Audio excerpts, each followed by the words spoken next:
Item ಯಾವುದೇ ಇರಲಿ try ಮಾಡಿ ಆಚಿ ಚಿಕನ್ ಮಸಾಲಾ. ಆದ್ಯಂತ ಕೋವಿಡ್ ಮಾದರಿ ಲಾಕ್ಡೌನ್ ನ ಭಯ ಬೇಡವೇ ಬೇಡ. ಲಾಕ್ಡೌನ್ ಕೇವಲ ವದಂತಿ ಅಷ್ಟೇ. ಈ ರೀತಿಯ ಪ್ರಸ್ತಾಪ ಸರ್ಕಾರದ ಮುಂದಂತೂ ಇಲ್ಲ. ಹೇಗಂತ ಕೇಂದ್ರ ಪೆಟ್ರೋಲಿಯಂ ಸಚಿವ ಹರ್ದೀಪ್ ಸಿಂಗ್ ಪುರಿ ಅವರು ಸ್ಪಷ್ಟನೆ ಕೊಟ್ಟಿದ್ದಾರೆ. ಭಾರತದಲ್ಲಿ ತೈಲ ಮತ್ತು ಅನಿಲ ಅಭಾವದ ಹಿನ್ನೆಲೆ ಲಾಕ್ಡೌನ್ ನ ಭೀತಿ ಇದೆ. ದೇಶದಲ್ಲಿ ಇಂಧನ ಲಭ್ಯತೆ ಸಾಕಷ್ಟಿದೆ, ಯಾವುದೇ ರೀತಿಯ ಸಮಸ್ಯೆ ಇಲ್ಲ. ಅಗತ್ಯ ವಸ್ತು ಸರಕು ಸಾಗಣೆ ವ್ಯವಸ್ಥೆ ಜಾಲದ ಮೇಲೂ ಕೂಡ ನಾವು ಗಮನವನ್ನು ಇಟ್ಟಿದ್ದೀವಿ. ಯಾವುದೇ ರೀತಿಯ ಸಮಸ್ಯೆ ಎದುರಾಗದಂತೆ ಜಾಗ್ರತೆ ವಹಿಸ್ತೀವಿ.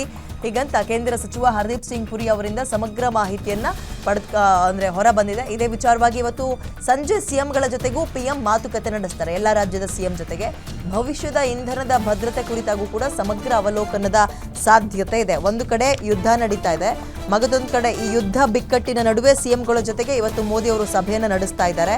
ಇನ್ನೊಂದು ಮೊನ್ನೆ ಕೊಟ್ಟಂತಹ ಡೀಟೇಲ್ಸ್ ಅಥವಾ ಡೇಟಾವನ್ನು ಗಮನಿಸಿದಾಗ ನಮಗೆ ಈ ತಕ್ಷಣಕ್ಕೂ ಕೂಡ ಮೇಜರ್ ಪ್ರಾಬ್ಲಮ್ ಆಯಿತು ಅಂದ್ಕೊಳ್ಳಿ, ಬರಲೇ ಇಲ್ಲ, ಏನು ಸ್ಟಾಪ್ ಆಗಿಬಿಟ್ಟಿದೆ ಅಂದ್ಕೊಳ್ಳಿ ತೈಲ, ಈ ಕಚ್ಚಾ ತೈಲಗಳು.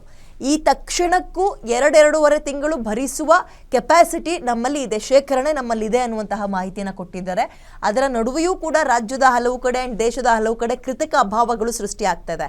ಬಟ್ ಈಗ ಈ ಲಾಕ್ಡೌನ್ ಅನ್ನುವ ಪದ ಯಾಕೆ ಮತ್ತೆ ಬಳಕೆಗೆ ಬರ್ತಾ ಇದೆ ಅಂದರೆ, ಆರಂಭದಲ್ಲಿ ಮೊನ್ನೆ ಸೆಷನಲ್ಲಿ ಪಿಎಂ ಅವರು ಮಾತನಾಡಿದ ನಂತರ ಲಾಕ್ಡೌನ್ ಅನ್ನುವ ಪದವನ್ನು ಬಳಸಿದ್ರು.